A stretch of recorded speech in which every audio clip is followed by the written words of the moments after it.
있는가에 대해서 말씀을 드리려고 합니다. 예수님의 제자들과 또 예수님을 따르던 사람들은 지금 유대인들을 피해서 숨어서 공포 속에 사로잡혀 있습니다. 왜 공포 속에 사로잡혀 있냐?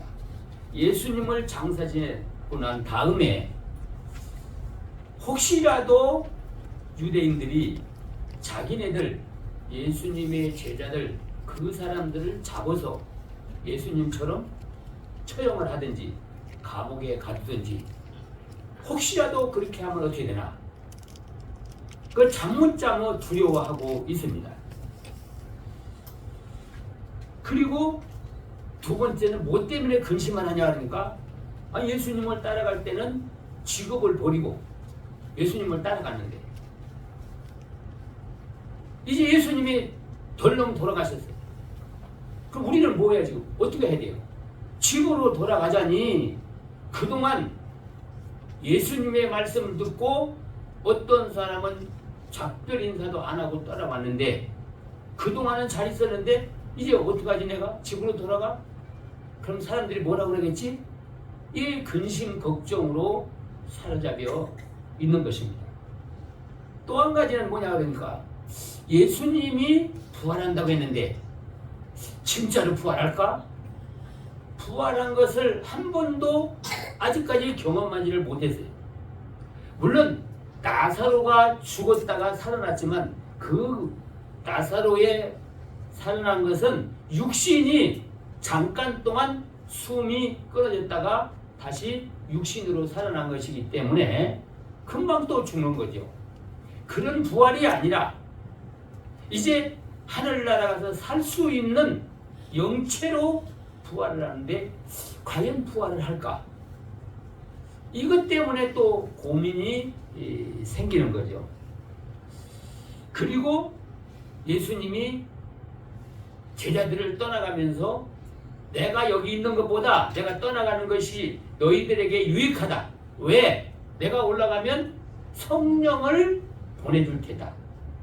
그럼 성령이 임하면 내가 여기 있는 것보다 더 낫다. 근데 성령도 한 번도 경험을 못했잖아요. 성령이 임하게 되면은 예수님처럼 사람의 몸을 이렇게 입고 오실까? 예수님보다 더 능력이 있을까? 이런 근심에 사로잡혀서 육신의 생활도 문제고 자기 육신의 생명도 문제고 이런 고민에 빠져서 지금 잠못 이루고 있었습니다. 예수님이 부활할 때 부활하기 전 3일 동안을 아마도 3년보다도 더 지루했을 거예요.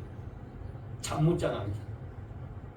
그렇게 공포 속에 숨어져 있는데 막달라 마리아를 비롯해서 여인들이 예수님의 무덤을 3일째 되는 날 이른 새벽에 캄캄한 데 가서 보니까 예수님이 부활한 거예요.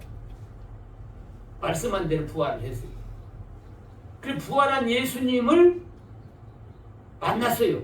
만났는데 자기네들이 육신적으로 섬기던 그 예수님은 맞은데 금방 눈에 보였다가 말씀도 하시다가 금방 또 사라지는 거예요. 다시 말하면 예수님이 보여주면 우리가 볼 수가 있고 예수님이 안 보여주면 옆에 있어도 볼 수가 없는 신으로 부활을 했다는 거예요.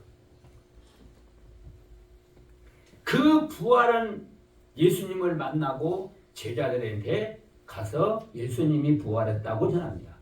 베드로, 야고보가 베드로, 요한이 단숨에 달려가서 무덤에 가보니까 예수님이 부활한 거예요. 근데 부활하고 그러면 안심이 될 것 아니에요? 근데 부활하는데도 불구하고 안심을 못하는 거예요. 왜 그러냐 그러니까 부활하면 잠깐 동안 나타나서 말씀도 하시고 하시다가 금방 사라지는 거예요. 한 번은 12명의 제자들이 모여서 고민하고 있을 때 문을 꼭 걸어 잠그고 있는데 갑자기 방 가운데 떡 서서 너희에게 평안이 있느냐고 물어보는 거예요. 깜짝 놀랐잖아요. 지금 무서워서 두려워서 문도 잠궈놓고 있는데 문을 여는 소리도 안 나는데 방 가운데 딱 나타나서 너희에게 평안이 있을지어다 하고 말하는 거예요. 그게 눈이 둥그레져가지고 보니까 예수님 맞은 거예요.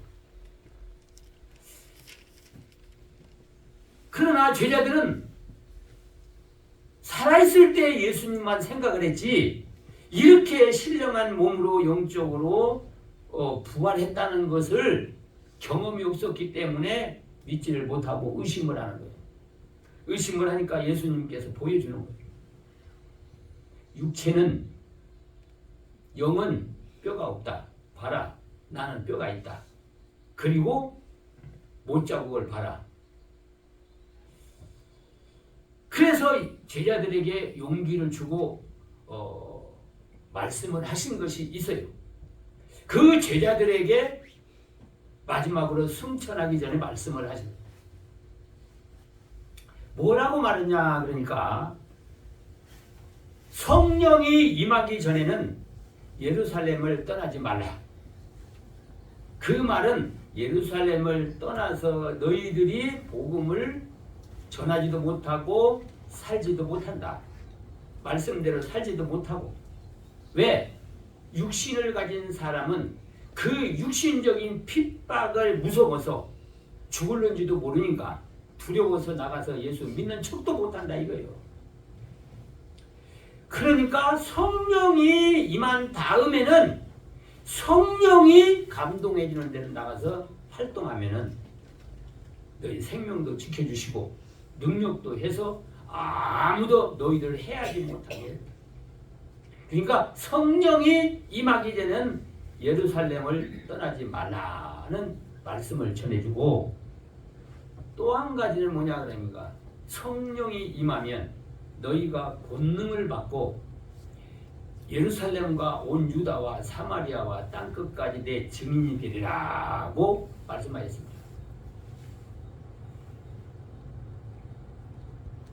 그래서 예수님의 제자들을 위시해서 사람들이 모여 있는데 성령을 한 번도 경험을 못했기 때문에 성령이 임하면 어떤 방법으로 임할까? 어떤 사람으로 임할까? 자기 나름대로 상상을 많이 하고 있어요. 그래도 그들은 확신과 자신이 없어. 그러니까 베드로가 기다리다가 나 고기 잡으러 간다 하고 가니까 거기 둘러있던 제자들도 나도 간다 다 가버리고 예루살렘을 떠나지 말라고 하는데 그 말을 기다리고 언제까지 있을 수가 없어요. 먹고 살기 위해서 이제 고기 잡으러 가는 거예요. 갔는데 밤새도록 고기를 잡는데 한 마리도 못 잡았어요. 그 호숫가에서 어떤 분이 이른 아침에 나타나서 얘들아 고기가 있느냐고 물어봅니다. 없나이다. 그러니까 누군지도 모르고 대답하는 거예요. 배 오른편에 그물을 내리라. 배 오른편에 그물을 내렸더니 큰 고기가 153마리가 잡혔는데 그물이 찢어지지 않은 것이 기적이었어요. 그걸 보고서 요한이 우리 선생님이다 하고 외치니까 베드로가 그냥 벗고 있다가 겉옷을 돌치고 바다 위로 뛰어들어가서 예수님을 앞에 가서 보니 떡을 구워놓고 생선을 구워놓고 조반을 먹으라 하고 부릅니다. 그리고 너희들이 잡은 생선도 가지고 와라. 그 생선을 숯불에다가 구워서 먹고 예수님이 하신 말씀이 뭐냐 그러니까 특별히 베드로에게 네가 다른 사람들보다 나를 더 사랑하느냐. 그러니까 베드로가 예 사랑합니다. 또 두 번 말합니다. 내 양을 치라. 두 번째 또 물어봅니다. 내가 다른 사람들보다 나를 더 사랑하느냐. 예 사랑합니다. 내 양을 먹이라. 또 세 번째 물어보는 거예요. 물어보니까 베드로가 뭐라고 하냐? 주께서 내가 주님을 사랑하는 줄 주님이 아십니다 하고 고백을 합니다.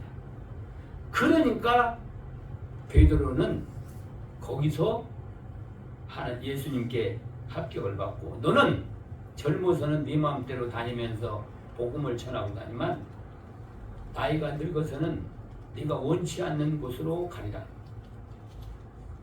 앞으로 순교를 당한다는 걸 말씀해 주시고 있습니다. 그리고 예루살렘으로 다 올라간 거예요. 올라가서 거기서 열흘 동안 하나님 앞에 기도해서 성령이 임했습니다. 성령이 임하고 나니까 어떻게 표현을 못해요. 사도행전 2장에 가서 보면 급하고 강한 바람과 같이 임했다 그래 나왔습니다. 이 사람들이 급하고 강한 바람이 불 때에 이 모든 초목들이 자기 원하는 뜻과 달리 바람에 의해서 흔들거리는 것처럼 사람들이 각자의 달란트를 따라서 여러 가지 행동을 하는 거예요. 자기 뜻이 아니요. 성령의 말하게 함을 따라 어떤 사람은 방언을 말하기도 하고, 어떤 사람들은 말씀을 가지고 외치기도 하고, 어떤 사람은 기도하기도 하고, 거기 있는 사람들이 그냥 가만히 있는 사람이 없어요. 다 그러고 났는데 성령의 능력이 그들에게 임한 거예요. 능력이 임하고 나니까 이 사람들이 밖으로 뛰쳐나가는 거예요. 밖으로 뛰쳐나가서 복음을 전하는데, 다른 때 같으면 저것도 예수 믿는 놈들이야. 저거 고발해서 잡혀가야 돼. 그런데 한 사람도 자기네들을 핍박하는 사람이 없어요. 그리고 이 사람들이 가는 곳마다 기적이 일어나는 거예요. 귀신 들린 사람이 있으면 가서 기도하면 귀신이 나가고, 병든 사람이 있으면 가서 기도하니 병이 고침을 받는 거예요. 그리고 베드로가 가서 복음을 전하고, 예수님을 누가 죽였느냐? 바로 우리 유대인들의 지도자들이 죽였다. 회개하라! 고 외쳤습니다. 그러니까 회개하고, 회개하는 마음을 가지고 회개하는 기도가 울려버리게. 그리고 이제부터는 나도 예수님을 믿겠다. 그런 사람들이 집회를 했는데 얼마나 많이 모였는지는 모르지만 3,000명이 첫날은 3,000명이 나도 믿겠다고 세례를 받았어요. 나도 믿겠다. 그 예수님을 나도 믿겠다. 또 그 다음날 가니까 또 5,000명이 나도 믿겠다고 돌아오고. 근데 예수님을 처형을 시킨 유대인들의 지도자들은 오히려 더 무서운 거예요. 지금 그들이 더 무섭단 말이에요. 어떻게 저렇게 배우지도 못한 사람들이 저런 능력이 나타나느냐? 감히 그들을 제재하지를 못한 거예요.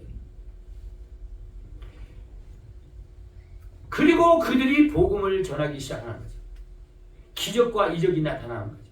능력을 행하기 시작하는 거죠. 똑같은 사람인데 성령이 임하고 임하지 않음에 따라서 사람이 180도로 변화가 된 거예요. 마음이 변화받고 생활이 변화를 받은 겁니다. 그러면 성령이 어떤 분이냐? 성령이 어떤 분이냐? 오늘 본문에 있는 내용의 말씀을 보면은 우리 영혼을 다시 살려주는 중생사역을 해야 된다. 다시 말하면 예수님은 우리의 영혼을 구원하는 열쇠를 가지고 구원의 완성을 하는 분이다. 성령으로 거듭나지 아니하면 하나님 나라를 갈 수 없다고 말했습니다. 구원을 누가 하느냐? 물론 구원은 성부 하나님이 계획하시고 성자 하나님이 실행하시고 그리고 성령 하나님이 예수님이 해놓은 업적을 지옥에 있는 영혼들에게 입혀가지고 그들을 구원해요. 그래서 성령은 구원의 완성자이다. 그래요. 그리고 구약 시대를 일반적으로 성령의 사역, 성부의 사역 시대다. 그렇게 얘기를 해요. 신약 시대는 예수님의 사역 시대다. 그 다음에 오순절 성령이 임한다면은 성령의 사역 시대다. 지금은 성령의 사역 시대이기 때문에 성령의 역사가 아니면 성령이 함께 아니면 신앙생활도 못하고 구원도 못 얻는 거예요. 지금은 성령의 사역 시대예요.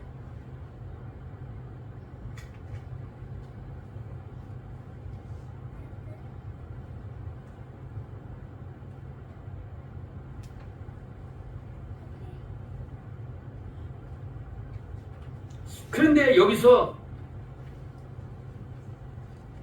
중요한 것이 뭐냐 그러면 우리가 성령을 우리도 충만하게 받아야 되겠는데 그래야 구원의 확신도 없고 능력도 없고 그래서 신앙생활을 잘 할 수가 있는데 어떻게 하면은 우리가 성령의 충만을 받느냐 하는 거에 대해서는 이제 다음 주간에 제가 말씀을 드리려고 합니다. 오늘은 성령이 어떤 분인가에 대해서 말씀을 드립니다. 성령은 우리의 구원을 완성시킨 분이다. 성령은 어떤 분이냐? 성령은 진리의 하나님이다. 그래서 디모데전서 3장 16절에 있는 말씀부터 보면은 하나님의 말씀은 모든 성경은 성령의 감동으로 기록했다고 나와 있습니다. 거기 하나님의 감동으로 기록됐다. 감동으로 기록된 성령의 감동으로 기록됐다는 선지자들이나 사도들이나 이런 사람들의 마음을 감동을 해서 옛날 것이 기억나게 해줘. 예를 들면 구약을 모세오경을 썼는데 아담 하와하고 모세하고는 그 연도의 차이가 근 2000년이 차이가 나는 거예요. 근데 2000년이 되어진 일을 생생하게 창세기에 기록했잖아요. 누가 감동해졌어요? 성령이 감동했다 이거죠. 그 지난날에 걸어온 역사를 다 감동해서 생생하게 가르쳐주고 있는 거예요. 그래서 성령은 진리의 영이라고 합니다. 진리의 영이라고 그랬어요. 요한복음 14장 26절에 보면은 보혜사 곧 아버지께서 내 이름으로 보내실 성령 그가 너희에게 모든 것을 가르치시고 내가 너희에게 말한 모든 것을 생각나게 해주겠다. 그 말. 이 진리의 말씀을 성령이 기록해 놨기 때문에 성령이 가르쳐 주지 않으면 알 수가 없는 거예요. 물론 지식으로는 배울 수가 있어요. 이런 말씀이 여기 있더라. 이런 말씀이 여기 있더라. 그런데 그것이 내 마음에 와 닿지 않은 믿어지지를 않는 거예요. 성령이 감동을 해주고 깨닫게 만들어주고 믿어지게 줘야 된다는 거예요.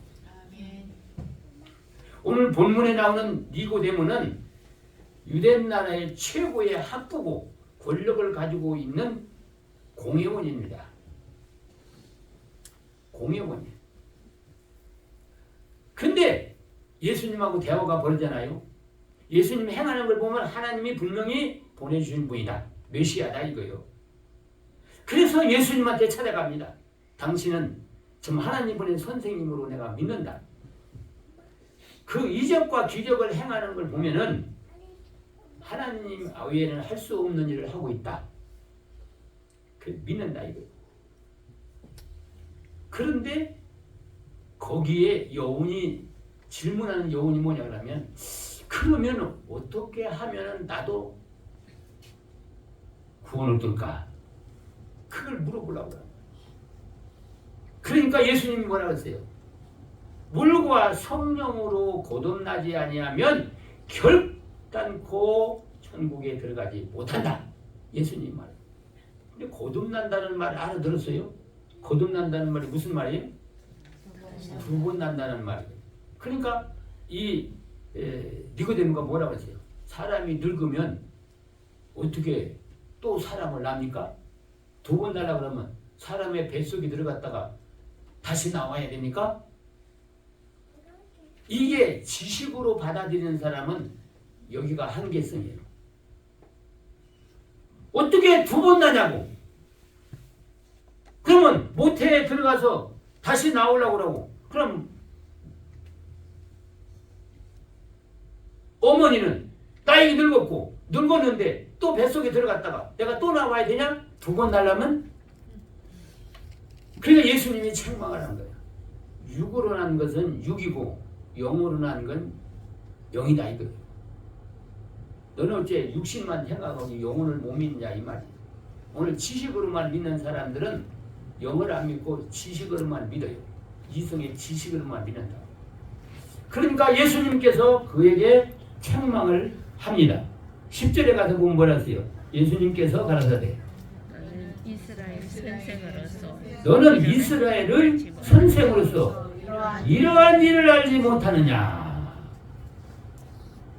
그러니까 오늘날도 그냥 지식으로만 알고 있는 사람은 니고데모와 똑같아요. 육신으로 뺏기는 적용을 못해요. 하나님의 말씀이 이렇게 하라 저렇게 하라는 것이 우습게 여겨지는 거예요. 믿어지질 않는 거예요. 그 어떻게 이루어지느냐 이거지요. 육신적으로. 이 영적으로 이루어지는 거, 성령의 감동으로 이루어지는 일을 믿지를 못한다 이거.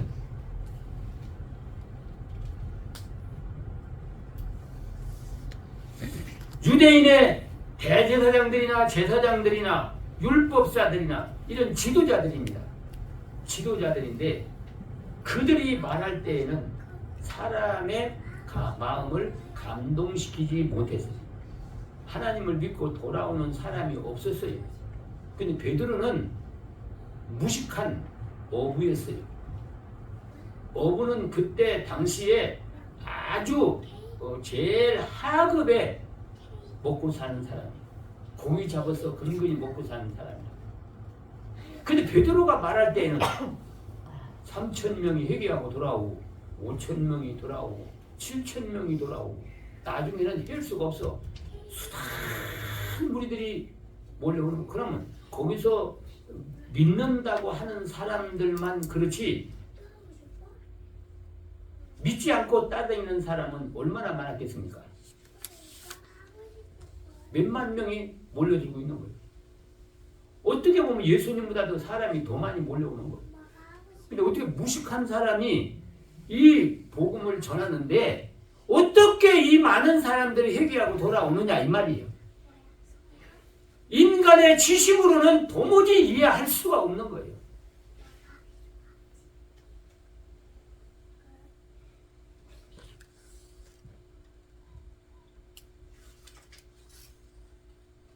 우리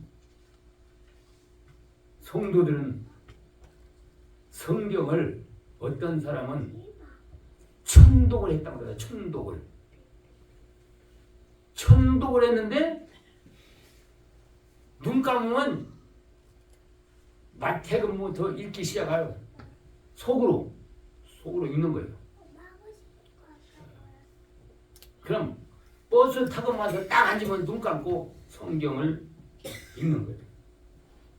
그러면 버스 타고 한 30분 갔잖아요. 아이고 사도행전까지밖에 못 읽었네. 그럼 마태, 마가, 누가, 요한, 사도행전까지 한 30분 동안에 눈 감고 묵상하면서 그걸 다 외웠다는 거예요. 그런데 그분이 머리도 비상하지만 노력도 엄청났지만 성령이 임하지 않으면 지식으로는 다 외우고 있는데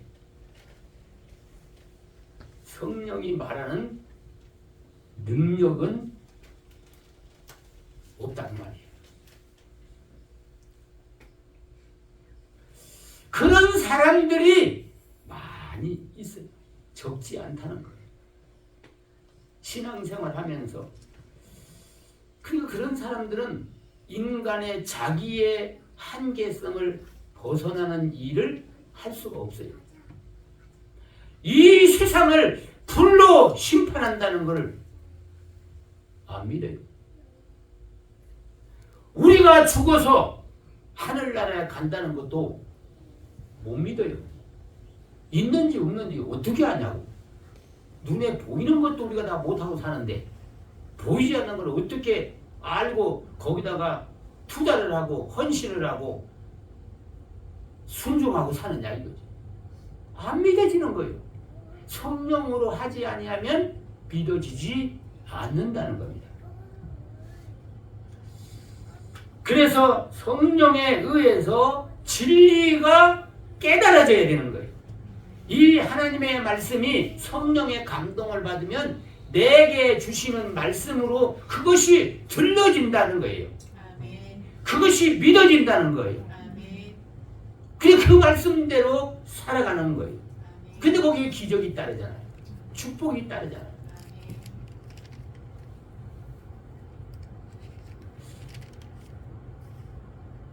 인간들의 지식으로 이거를 터득해서 아는 것은 한계성이 오기 때문에 내가 상식적으로 지식적으로 안 된다고 하면 전지전능한 하나님도 못하는 걸로 그렇게 믿고 있는 거라 이 말입니다. 그러니까 그런 사람은 하나님이 함께하지 성령이 함께하지 않는다는 거예요. 본인이 그래도 어째 다른 사람들은 다 성령이 임해서 감동을 받고 기쁜 마음으로 믿는다는데 나는 어째 그런 기쁨도 없고 믿어지는 것도 없고 내게 하나님이 말씀해 주는 것도 들려지지 않느냐. 답답하지 않습니까? 신앙생활 때 그거 답답하지 않아요? 성령이 나와 함께 하기를 사모해야 됩니다. 하나님의 말씀을 내가 내 지식으로 이해할 수 없는 거니까 하나님의 말씀이니까 내가 지식으로 이해할 수가 없는 거죠.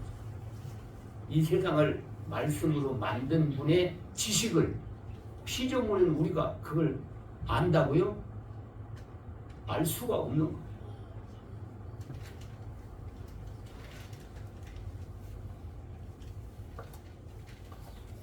요한복음 14장 26절에 보혜사 곧 아버지께서 내 이름으로 보내실 성령 그가 너희에게 모든 것을 가르쳐 주시고 내가 너희에게 말한 것을 생각나게 해주시고 그래서 그 말씀을 순종하게 만들어준다는 거예요.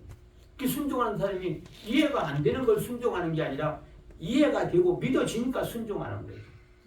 그때 하나님의 역사가 기적이 나타나고 축복이 나타나는 거예요.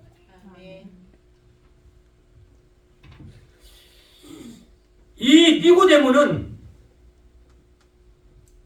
그것이 이해가 되지도 않았고 믿어지지도 않았어요. 처음에는.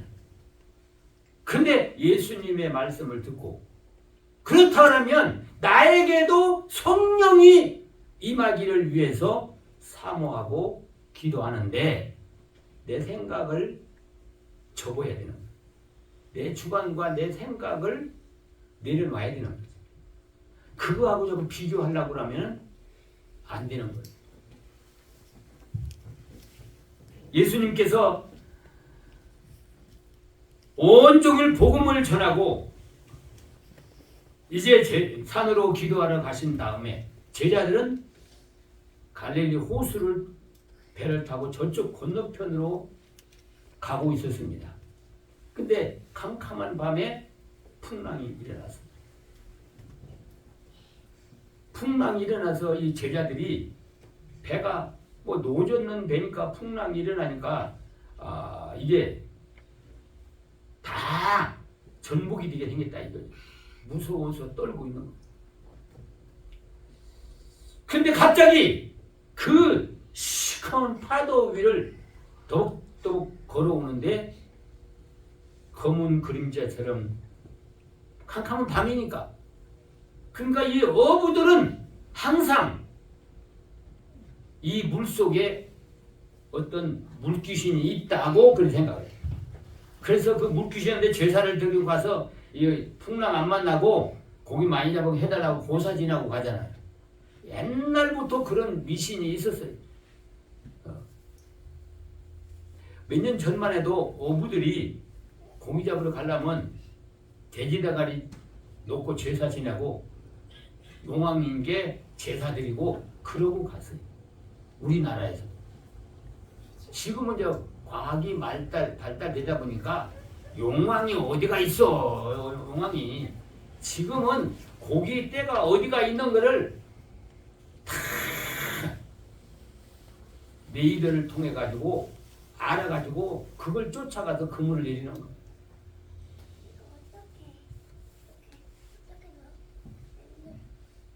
이 제자들은 야 유령이 나타났다. 그러니까 엎친 데 격축으로 무서워서 벌벌벌벌 떨고 있는 예수님이 딱 걸어오면서 내니 두려워 말라.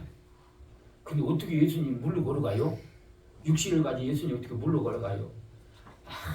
아무리 연구를 해봐도 인간이 그 흉흉하는 파도 위로 걸어가는 것을 아무리 역사책을 뒤져봐도 그거 없는 거야. 이해가 안 되는 거야. 그러니까 인간의 역사 속에서 이해가 안 돼요. 그러니까 베드로가 뭐라 그랬어요? 주시어든 나를 명해서 물 위로 걸어오게 해달라고. 걸어와라! 걸어와라 하니까 베드로가 그냥 물속으로 텀벙 들어가가지고 그 파도 속으로 뛰어들었어요. 뛰어들어가가지고 그 파도 위로 더벅더벅 걸어가는 거예요. 이것이 인간들로서 가능하다고 믿습니까? 인간들의 지식으로 과학으로 증명도 못하고 이거는 절대로 있어서는 안 되는 거예요.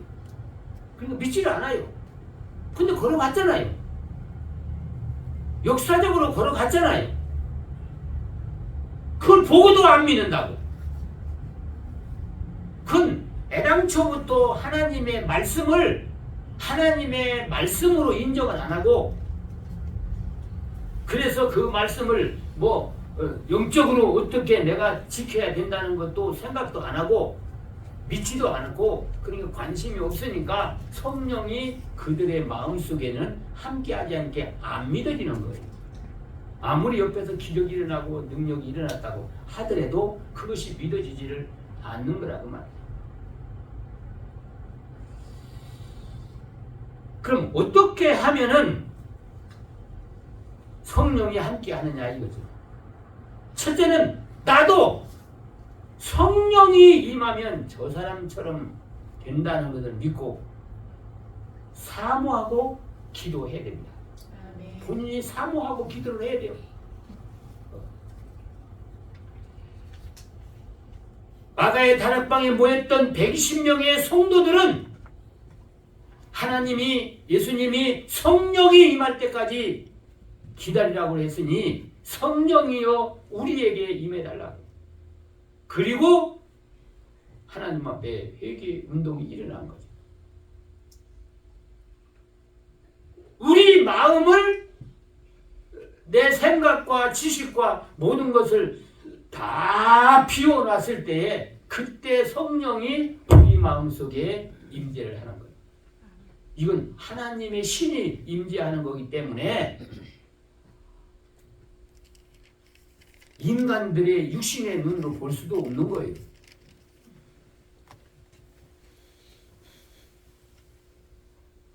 니고데모는 이스라엘의 선생으로서 눈에 보이는 그걸 가지고 있는 지식을 가지고 평가를 하다 보니까 도무지 성령에 대해서 이해를 못한 거예요.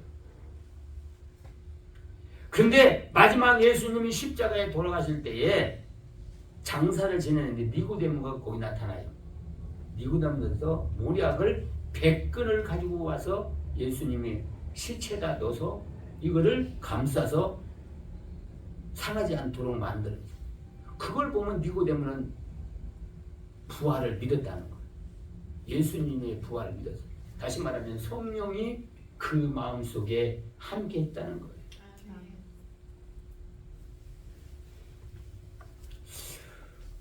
우리 사랑하는 성도 여러분들은 성령이 지금도 하나님의 말씀을 가지고 깨달음을 주고 또 믿어지게 되고 가르쳐 줍니다. 근데 본인이 사모를 해야 돼요. 본인이 사모하고 기도해야지. 본인이 사모하지 않는 사람에게는, 받으려고 하지 않는 사람들에게는 성령이 함께하지 않는다는 거예요. 사모하지 않는 사람들은 성령이 가서 그 사람들이 육신적으로 살아가는 거 돕지를 않아요. 죄 짓는 일을 성령이 그 사람 속에 들어가서 돕지를 않는다는 거예요.